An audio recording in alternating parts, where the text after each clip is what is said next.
जब एक सांसद संसद में आम जनता के मुद्दे उठाता है तो क्या वो कोई जुर्म कर रहा है? और सबसे बड़ा सवाल ये है कि कैसे एक राजनीतिक दल अपने ही सांसद की आवाज को संसद में रोक सकता है।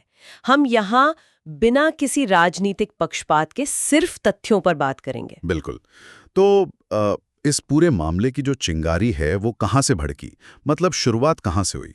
देखिए, इस पूरे मामले की शुरुआत एक बहुत ही दिलचस्प राजनीतिक घटनाक्रम से होती है। आम आदमी पार्टी ने राज्यसभा सचिवालय को एक आधिकारिक सूचना दी है। अच्छा, और वो सूचना क्या है? सूचना ये है कि राघव चड्ढा को राज्यसभा के उपनेता पद से हटा दिया गया है और उनकी जगह पंजाब के सांसद अशोक मित्तल को नियुक्त किया गया है। लेकिन पदों का बदलना तो राजनीति में आम बात है ना, इसमें इतना विवाद क्यों हो रहा है? विवाद इसलिए है क्योंकि कहानी का असली पेंच इसके आगे है। पार्टी ने राज्यसभा सचिवालय से स्पष्ट रूप से कहा है कि राघव चड्ढा को संसद में बोलने का मौका ना दिया जाए। क्या बात कर रहे हैं? मतलब एक राजनीतिक दल अपने ही उस सांसद का माइक बंद करने की कोशिश कर रहा है जो लगातार जनता के मुद्दे उठा रहा हो। जी हाँ, पार्टी ने बाकायदा संसद को सूचित कर दिया है कि उन्हें बोलने का मौका ना दिया जाए। और इसी के जवाब में राघव चड्ढा का वो वीडियो सामने आया जिसने इतनी सुर्खियां बटोरी। हाँ, वो वीडियो मैंने भी देखा है। उसमें उन्होंने बहुत ही सीधा और मतलब चुभने वाला सवाल पूछा था। बिल्कुल, उन्होंने अपने संदेश में आम आदमी और अपनी पार्टी दोनों से ही बात की है। राइट। उन्होंने कहा कि जब भी मुझे संसद में बोलने का मौका मिलता है तो मैं जनता के मुद्दे उठाता हूं, और शायद ऐसे मुद्दे जो संसद में आमतौर पर नहीं उठाए जाते। और फिर उन्होंने वो बड़ा सवाल पूछा कि क्या जनता की समस्याओं पर बात करना कोई अपराध है?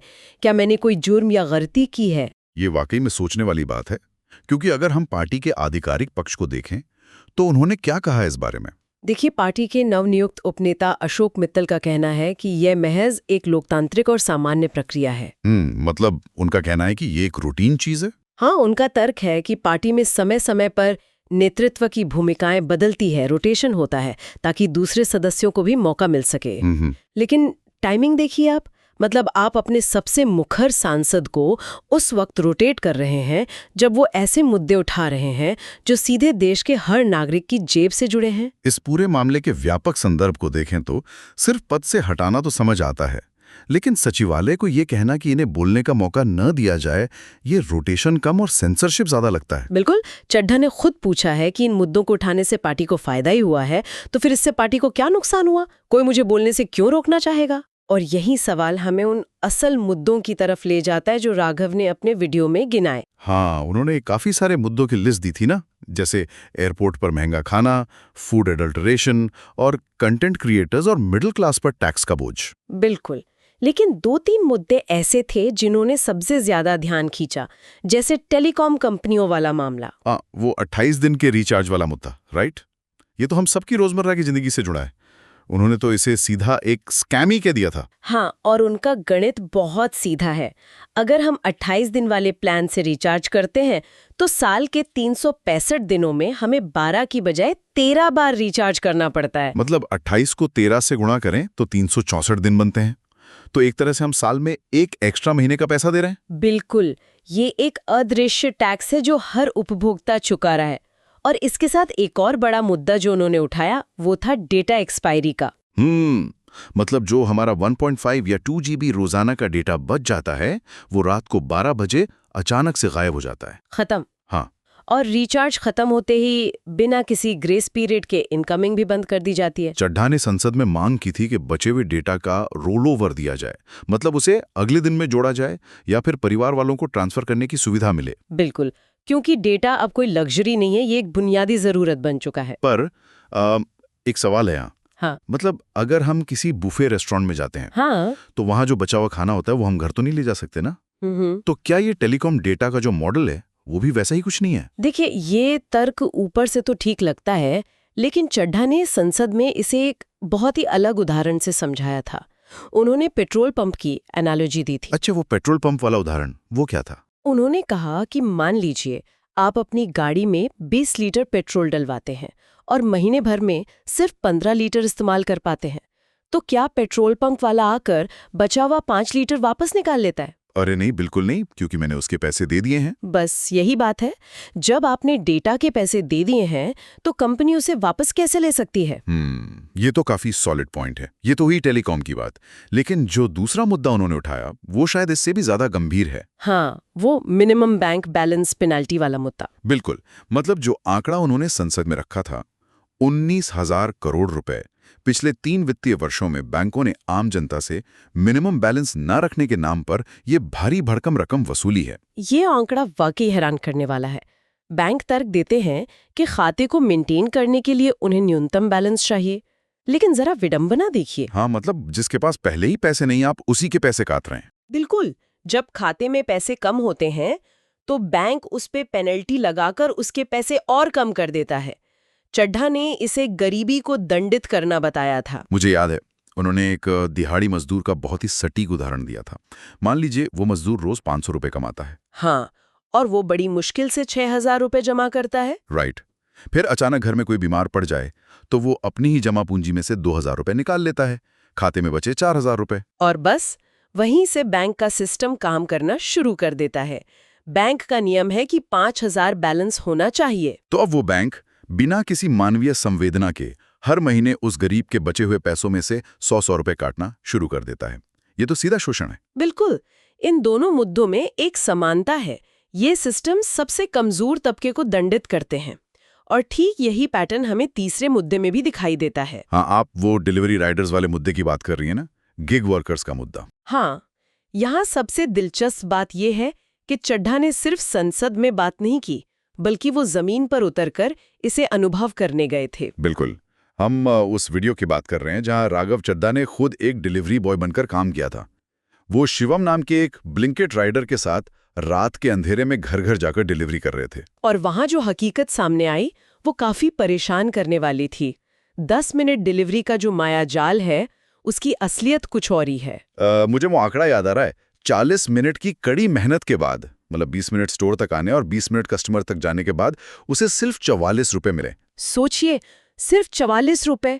शिवम ने बताया कि वो महीने का 22,000 रुपए कमाता है, जिसमें से 9,000 रुपए तो सिर्फ बाइक के किराए में चले जाते हैं। और बाकी पेट्रोल और रखरखाव में, मतलब 13-14 घंटे काम करने के बाद हाथ में मुश्किल से 10 से 12,000 रुपए ही बचते हैं। और ये 10 मिनट का जो दबाव है ना, ये सीधे उनकी जान के साथ खिलवाड़ है। कंपनी या कस्टमर की तरफ से उन्हें कोई सहानुभूति नहीं मिलती। हाँ, मैंने रिपोर्ट में देखा कि अगर बारिश हो रही हो या ट्रैफिक हो या यहाँ तक कि एक्सीडेंट भी हो जाए तो भी पहली चिंता यही होती है कि डिलीवरी लेट ना हो जाए। बिल्कुल। और उल्टा, अगर ऑर्डर कैंसिल हो जाए तो उस सामान का पैसा भी राइडर की ही सैलरी से काट लिया जाता है। मतलब हद है। कंपनी उन्हें हेल्थ इंश्योरेंस या लाइफ इंश्योरेंस तो देती नहीं है, ऊपर से बारिश के रेनकोट और डिलीवरी बैग के पैसे भी राइडर्स की जेब से वसूले जाते हैं। और अगर ये राइडर्स आवाज उठाने की कोशिश करें तो उन्हें सीधा आईडी ब्लॉक करने की धमकी दी जाती है। आईडी ब्लॉक मतलब रोजगार खत्म। तो चड्ढा ने इन सारे अदृश्य वर्कर्स के मुद्दों को बहुत मजबूती से मुख्यधारा की राजनीति में ला खड़ा किया। लेकिन अब यहाँ एक बड़ा सवाल खड़ा होता है। कौन सा सवाल? मतलब हमने देखा कि ये मुद्दे कितने अहम हैं, तो पार्टी आला कमान किसी सांसद को संसद में बोलने से कैसे रोक सकता है? मतलब कानूनी तौर पर ऐसा कैसे संभव है? इसे थोड़ा आसान भाषा में समझाएंगी? देखिए, संसद में एक बिजनेस एडवाइजरी कमेटी होती है। जब भी किसी मुद्दे पर चर्चा होनी होती है तो ये कमेटी राजनीतिक दलों को उनकी ताकत, मतलब उनके सांसदों की संख्या के आधार पर समय बांटती है। अच्छा, तो मतलब समय व्यक्तियों को नहीं, पार्टियों को मिलता है? बिल्कुल। और उस आवंटित समय में कौन सा सांसद बोलेगा, ये तय करने का पूरा अधिकार उस पार्टी के नेतृत्व के पास होता है। ओहो, तो इसका मतलब अगर पार्टी का नेतृत्व तय कर ले कि राघव चड्ढा को नहीं बोलने देना है तो वो बस उनका नाम लिस्ट में डालेंगे ही नहीं? एकदम सही। पार्टी हर दिन सचिवालय को एक रोस्टर सौंपती है और जैसा कि आम आदमी पार्टी ने किया, उन्होंने लिखित में दे दिया कि चड्ढा को बोलने का मौका न दिया जाए। तकनीकी रूप से ये उनका अधिकार है। लेकिन एक सेकंड, क्या इसका मतलब यह है कि सांसद के पास अपना कोई स्वतंत्र अधिकार नहीं है? क्या वो पार्टी की मर्जी के बिना कुछ बोल ही नहीं सकता? अधिकार है, लेकिन वो बहुत सीमित है। सांसद क्वेश्चन आवर यानी प्रश्नकाल में सवाल पूछ सकते हैं, और एक जीरो आवर यानी शून्यकाल होता है जहां 10 बजे से पहले नोटिस देकर मुद्दे उठाए जा सकते हैं। हाँ, चड्ढा ने वो डेटा रोलओवर वाला मुद्दा भी तो इसी शून्यकाल में उठाया था ना? बिल्कुल, लेकिन समस्या ये है कि शून्यकाल में बोलने का मौका मिलना एक लॉटरी सिस्टम पर निर्भर करता है। सैकड़ों सांसद नोटिस देते हैं और बैलेट के जरिए कुछ गिने चुने लोगों को मौका मिलता है। और इसके अलावा रूल 377 भी तो होता है। हाँ, लेकिन वहां भी समय की पाबंदी और स्पीकर का विशेषाधिकार लागू होता है। तो कुल मिलाकर आवाज काफी हद तक पार्टी के ही नियंत्रण में रहती है। मतलब ये तो पूरी तरह से पार्टी का ही दबदबा हो गया है। और यही हमें कहानी के अंतिम मोड़ पर ले आता है, जो राघव चड्ढा के उस संदेश के आखिरी हिस्से में था। हाँ, वो हिस्सा जहां वो जनता से सीधे बात कर रहे थे। बिल्कुल, उन्होंने जनता के असीम प्यार और समर्थन के लिए धन्यवाद दिया। उन्होंने कहा, जब भी मैं आपके मुद्दे उठाता हूं, आप मुझे समर्थन और प्रोत्साहन देते हैं, मेरा हौसला बढ़ाते हैं। ये बहुत ही भावनात्मक अपील थी। उन्होंने ये भी कहा कि कृपया मेरा हाथ थामे रखें, इसे मत छोड़ें, मैं आपके साथ हूँ। और इसके बाद उन्होंने वो कड़ा संदेश दिया जिसने सबको सोचने पर मजबूर कर दिया। उन्होंने कहा, जिन्होंने आज मेरे संसद में बोलने के अधिकार को छीन लिया है और मुझे खामोश कर दिया है, मैं उनसे एक बात कहना चाहता हूँ, मेरी खामोशी को हार मत समझिए। अगर हम इसका निष्कर्ष निकालें तो यहाँ दो अलग अलग नजरिया हैं। एक तरफ एक सांसद है जो मान रहा है कि उसकी आवाज को कुचला जा रहा है, और दूसरी तरफ एक पार्टी है जो कह रही है कि ये तो बस एक सामान्य रोस्टर बदलाव है, नेतृत्व बदलते रहते हैं। बिल्कुल। लेकिन इन सब राजनीतिक शोर के बीच वो असल मुद्दे जैसे गिग वर्कर्स का शोषण, बैंक चार्जेस की लूट और डेटा पैक्स का स्कैम, वो कहीं ना कहीं दबने का खतरा झेल रहे हैं। सही कहा आपने। तो आज के इस विश्लेषण को समेटते हुए हम कह सकते हैं कि हमने देखा कि कैसे टेलीकॉम डेटा और बैंक चार्जेस जैसी हमारी रोजमर्रा की चीजें संसद के गलियारों की राजनीति से जा टकराती हैं। और कैसे एक जनप्रतिनिधि की आवाज और पार्टी के अनुशासन के बीच एक गहरा टकराव पैदा हो जाता है। बिल्कुल। और आखिर में हम अपने श्रोताओं के सोचने के लिए एक बहुत ही गहरा और नया सवाल छोड़ना चाहेंगे। हाँ, और वो सवाल बहुत अहम है। हमने आज देखा कि संसदीय नियमों के अनुसार संसद में बोलने का समय व्यक्तियों को नहीं बल्कि राजनीतिक पार्टियों को मिलता है।